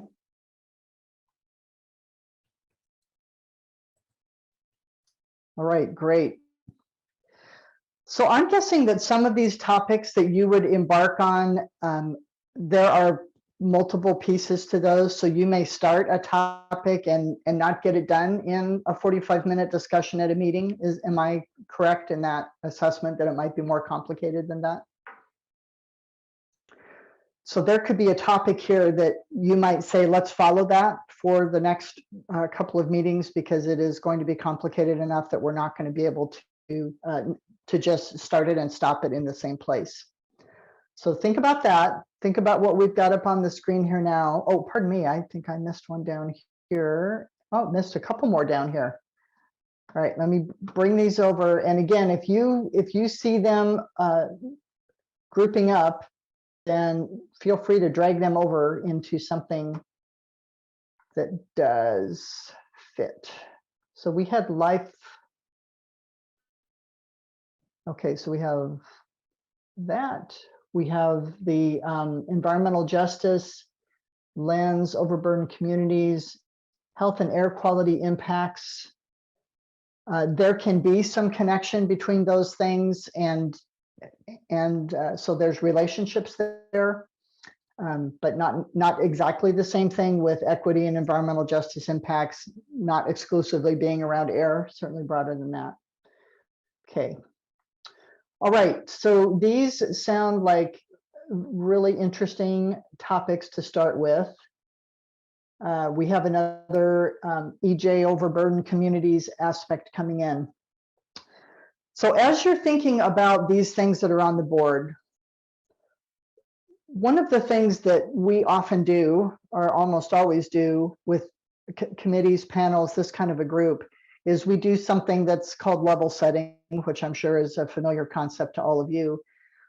And it's really based on what are like the basic things that would help everybody to kind of get a common understanding of before we really launch into something that could potentially be very technical or have lots of policy implications or need for understanding around that, threads around that.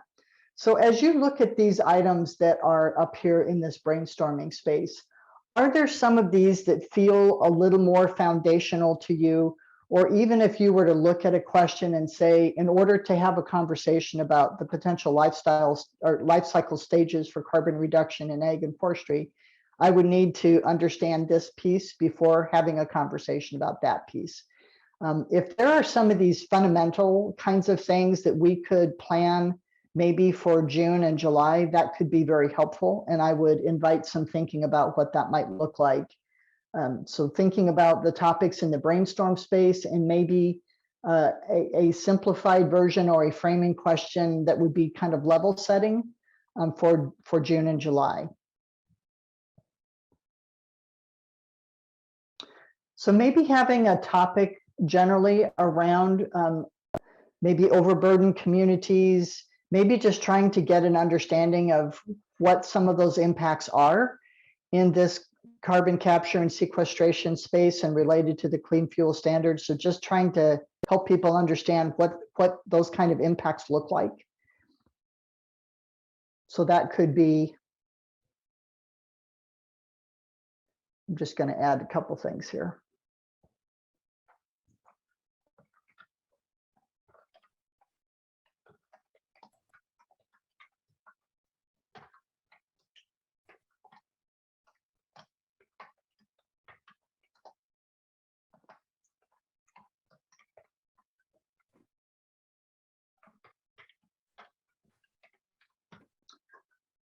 All right, so if we were to have, what are the kinds of impacts or the aspects of carbon capture and sequestration activities on overburdened communities?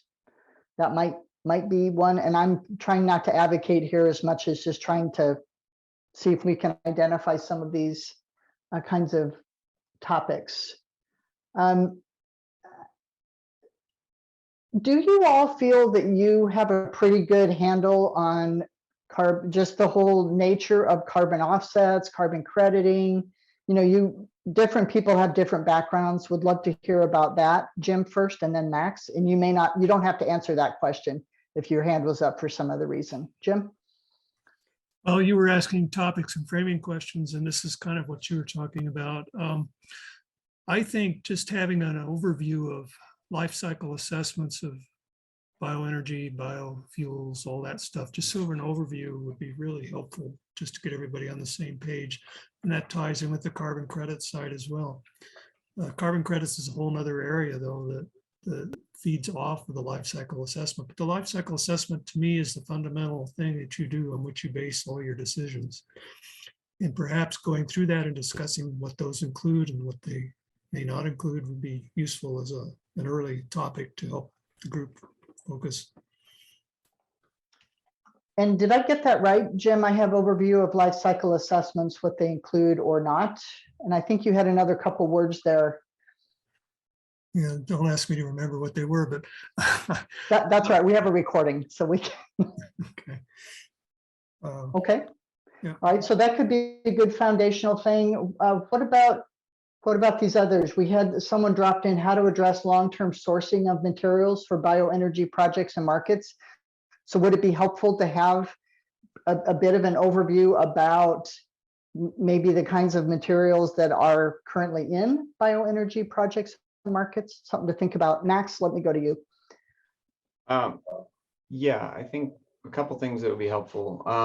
One, just sort of quick thought about the note on environmental justice, overburdened communities. I feel like that's a topic that follows discussion of exactly like what are the activities we're talking about, what are the landscapes. Once we focus in there, then it's easier to say, here's the thing we're talking about doing, here's how it affects local people. Otherwise we might sort of spin our wheels and then realize we got into a conversation about something that we're not focused on. And it would be helpful for me, I think, to have that like level setting of, what exactly are we talking about? What's on the table in terms of activities and feedstocks and landscapes. And I have a question about process in terms of the ecology staff and how much is this just like this panel working as like an independent entity that you guys observe, and how much are you actively injecting like, well, here's how we're doing this now, and here that, weighing in on like this won't work, or here's the ramifications of this path you're going down in terms of would require rulemaking or, violates this other statute or yada, yada, yada. That's a great question, Max. And something I honestly have been trying to anticipate the right balance between participating in a way that is helpful without participating in a way that dictates the way that the panel wants to discuss these issues. So there may be a period of time where we're kind of figuring that out. And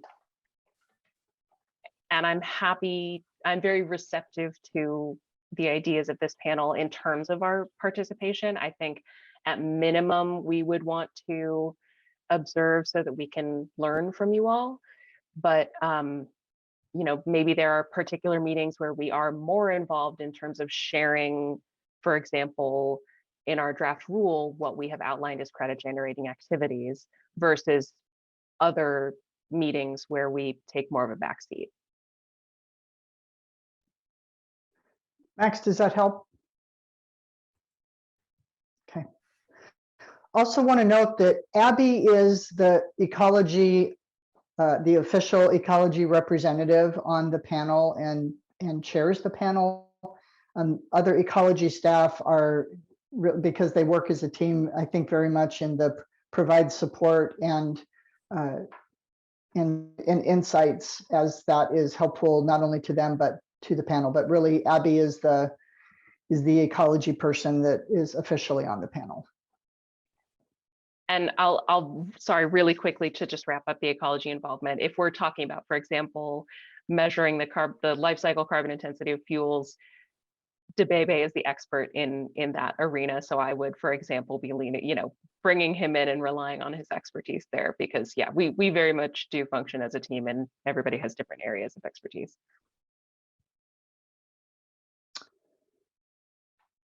All right, so we are collecting some really great stuff. Oh, pardon me. Go ahead, Sherry. Yeah, I'm not sure you can see my hand. It's kind of, I just wanted to say that my view is I would rather, if you have information that is straightforward and helpful to us, I would just rather have it neutrally shared with us so that we don't go down paths that you think that have some intrinsic barriers so that's just my 2 cents. I would just rather have you share what you know as we go along in a way that's helpful to us. Absolutely. And I'll also note that, and I maybe should have said this at the top of the meeting, that I personally, and we as a team, really want to make sure that this isn't just having meetings for the sake of having meetings. We want this to be a very valuable, constructive process. And so at any point along the way, if you see something that could be improved or isn't working as efficiently as it could be, or you think some key information is missing, please let me know and I will work to fix that, because I want this panel to be as effective as possible. And I'm always receptive to that information. That's great. And I mean, the last thing I would want, and this does happen sometimes, is for you to leave the discussion and say, well, that'll never work because of such and so. I just think it's just in real time sharing Sure. is helpful. Yep, absolutely. I have a quick process question kind Sure. of on that note of sharing things and helping to make sure that we can all have access to information. Is there a place that we're going to be saving documents that we can all access? Thank you for raising that. I can speak to that, Abby, unless you would like to. Go ahead. So documents that are like completed documents get posted to the project website. We have talked about creating a shared space so that if you are working on a document or if there's, collecting input or ideas, that you would all be able to get into that and it would be a shared document. We can set that up. Ross Strategic can set that up.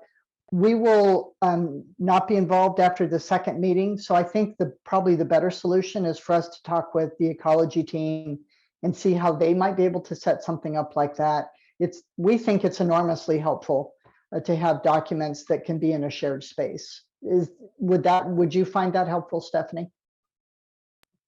Yeah, I was just thinking there's certain ways that, state agencies can share things, but we can't do that as easily with a wider group. So I don't know if it's some kind of Google folder or something else, but it might be useful not just to have even working documents, yes, but also like, I don't know, basic information about the program that's all in one place, or other things that we end up deciding we might want to refer to periodically. Yeah, that's a great idea, Stephanie. And I'll have to do a little exploring on the ecology side of things about how we can best do that, but I will do that exploring. All right, thank you for that. I'm going to see if we can at least map out where these topics might take place. And this is an example of one of the things that after this meeting, you will have this Zoom link. You'll have this mural link, and we'll provide this out to you. And as we sort this out or start to flesh this out a little bit more, if you have information needs that you could identify or sources as we kind of land on these topics for the next 3 months or so, it would be great if you just wanted to drop those in, and we wouldn't have to be in this meeting. This thing doesn't have to be opened for you to be able to do that, or you could just shoot a message to Heather and I. So here's what I am tracking there, and we won't lose any of this over here. We'll make sure this is noted in the summary. There are some really good in-depth kinds of questions here that reflect the nuance of these topics. So we absolutely want to get those down. From a bit of a more level setting kind of process, we sort of broaden these and generalize them a bit to what you see here on the screen. So we have kinds of impacts from these activities on, again, EJ and overburdened communities. Certainly heard the reflection that maybe that's not the first thing that you talk about, maybe get kind of set up on some other things. The overview of the life cycle assessment, long-term sourcing, the landscapes, related activities, feedstocks, what are we talking about? Existing initiatives and programs that are related to the work of the panel. So what else is going on in this space that we wouldn't want you to duplicate and that you might be able to leverage a bit? I just put down Carbon Markets 101 because there are a number of references to carbon crediting and all of that, and not necessarily sure that everybody has a shared understanding of what all that is. Would these be reasonable? Oh, pardon me. And then there was how to coordinate with small forest landowners and farmers to help reduce barriers to participation. So again, that I could imagine conversations around programs and things that would be available currently, and then have you all think about what that might be in the future. Are these topics that for the next 3 months seem like things that could be worthy of having some conversations around? I just had one question, because around the carbon markets piece of it, because again, if we're not talking about offsets, I am a little bit confused as to what role carbon markets play here. But I would certainly, I think like a life cycle analysis 101 could be very helpful. That is a little bit more applicable maybe to the credits as Abby described them earlier for this particular policy. Although I suppose that carbon markets could be part of the like incentivizing piece. But it seems like it's a little bit external to this specific piece of legislation. I don't know if I'm getting that right. No, Chenka, I think you're right. I was going to suggest that we take that concept, but make it specific to clean fuels and maybe look at how other low carbon fuels markets and crediting in that context works, rather than kind of carbon markets more broadly. So I'm editing that. John's hand went up, as did Max. John? Yeah, just to stay right on topic with that. Yeah, I'm deeply into the carbon market thing. It's a huge area. It's being covered in other venues. I agree it should be narrowly focused in this group to what's pertinent to the clean fuel standard. You don't want to go down there. You're going to spend a lot of time. And like I say, it's being covered elsewhere. So very good. Thanks, John. Max? Yeah, agree on it's important that we all understand the dynamics of like the market for these fuels in Washington and how it all works. And I think there's one specific component I propose is still worth talking about, which is, can we look at the quantification that has been developed in carbon offsetting markets and see where that can be pulled in as an opportunity for quantification within this fuels markets. So not the markets for carbon offsets or anything like that, but how we can use what's already the crediting mechanisms as a biofuel crediting mechanism. Okay. Halfway. All right, making a note there. We will take this information, use it to draft agenda topics. We think we gave all of you a heads up when we interviewed you that because you all bring different kinds of expertise, we might like check in with you depending on what the topic is and say, hey, can you help us with like information that would be useful here, or you know, can you speak to this as a member? So we'll definitely be running around tapping you for different things. I know we are getting a little short on time, so I guess last question I have, do some of these make particular sense in sequencing? And if so, without worrying about number 2, but hopping over to 3, would there be some of these that you would say, yeah, that really would be important to do that in June first, and then we can see how the rest of them line up? So if you have ideas about which of these topics that are under 1 could be good for June, I would love to get your thoughts on that. And you can also click on these and do a Control-C and a Control-V, and then it copies it. So you could have as many of these Junes as you want, but I would love it if people would drop in what they think would be really great topics for the June meeting. And while you're contemplating that, we'll just note that, well, actually, let me let you contemplate that for just a minute, and then we'll hop into some next steps.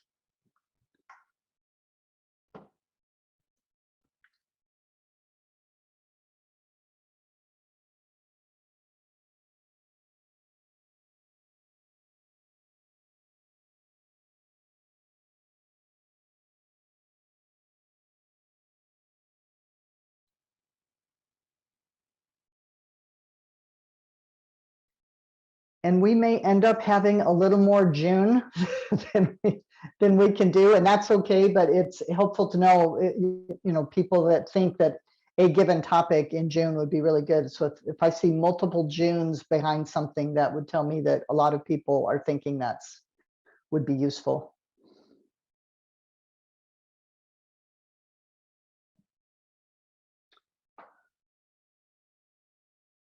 Okay, so the overview of life cycle assessment, the Carbon Markets 101 specific to clean fuel standards, those are hopping up here for maybe June.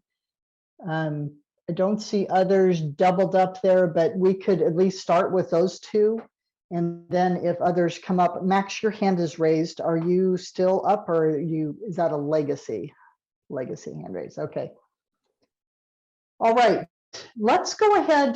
This has been really helpful, and we'll tidy this up a little bit. And if we want you to weigh in on this board between now and the June meeting, or as we're planning it up, we'll send that link out to you, to the Mural board, and make a specific question for you to respond to, or a specific activity. But really appreciate you doing this. So let's go ahead and hop over to our next step slides here. Let me clear the decks a bit.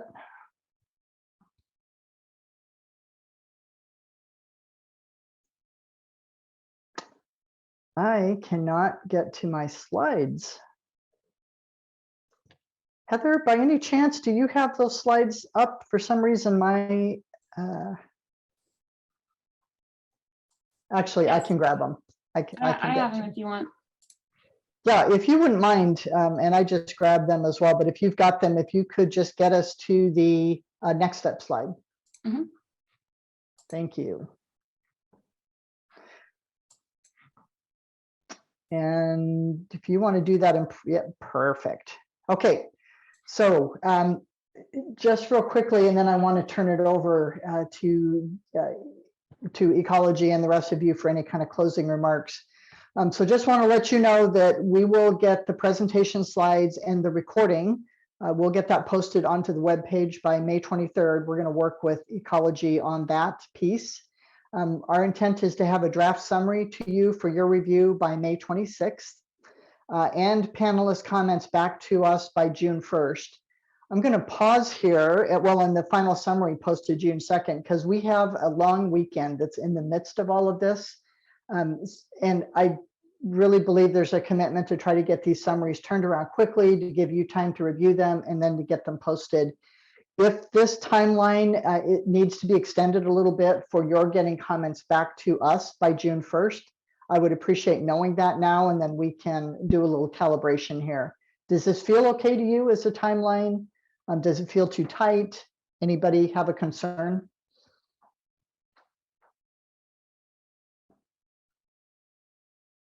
Okay. We'll aim for this then. If for some reason you want to provide comments that you haven't had time, please let us know.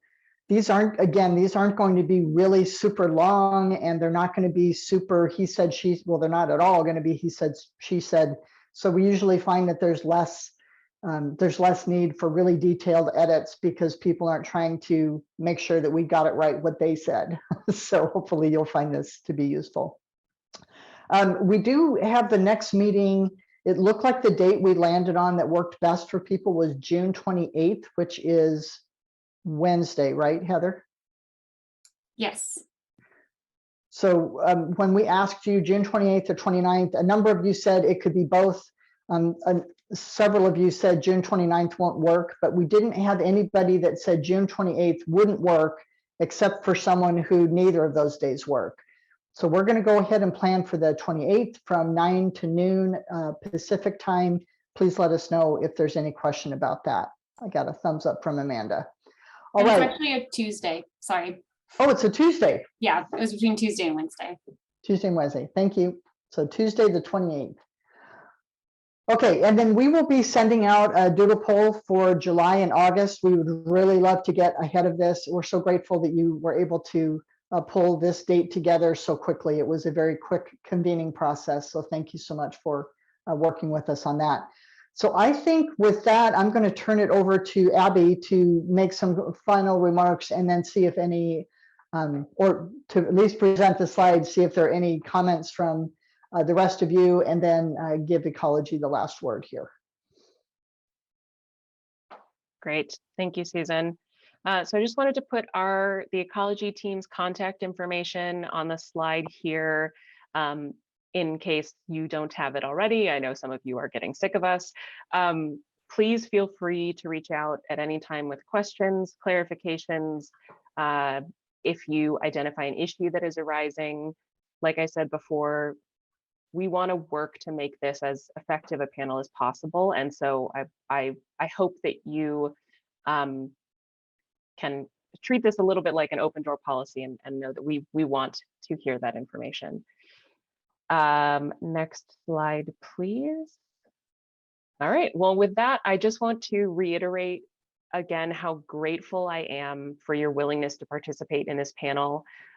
We are all busy people, and so I do not take your time and effort for granted. And I'm very, very excited to be working with all of you and be able to learn from all of you. And also thank you in advance for your patience as we are figuring out exactly what this panel is going to be and how it can be the strongest, most valuable process that it can be. So thank you all, very, very much appreciate it. Thanks, Abby. Any comments from any panelists that you would like to add?